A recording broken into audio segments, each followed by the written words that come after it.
এশিয়ার বিভিন্ন দেশে একের পর এক জেনজি আন্দোলন ছড়িয়ে পড়েছে।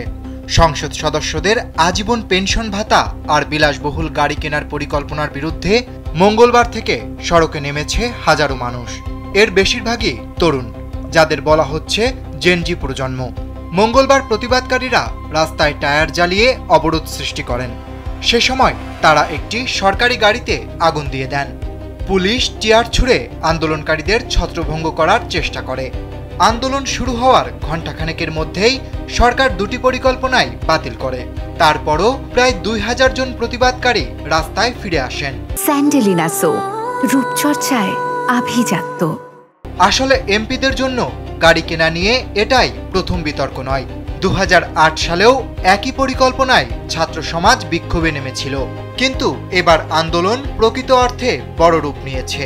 দেশটি এখন সামাজিক বৈষম্য ও বেকারত্বের সঙ্গে লড়াই চালাচ্ছে। আন্দোলনের মুখে মঙ্গলবার দেশটির সংসদ সদস্যরা 65 জন এমপির জন্য নতুন টয়োটা প্রাডো SUV কেনার পরিকল্পনা বাতিলের পক্ষে একমত হয়েছেন। দেশটির একজন সংসদ সদস্যের বার্ষিক বেতন $36,000, যা সাধারণ নাগরিকদের আয়ের প্রায় 10 গুণ। অথচ এখনও দারিদ্র্য আর বেকারত্বে জর্জরিত দেশটির অধিকাংশ মানুষ।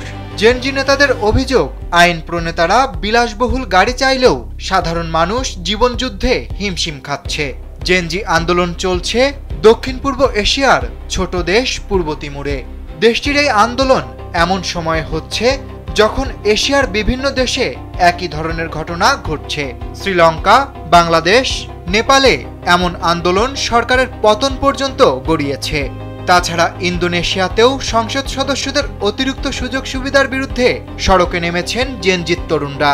তাই পূর্ব তিমুরেও এই আন্দোলনের প্রভাব নিয়ে শঙ্কিত রাজনৈতিক মহল।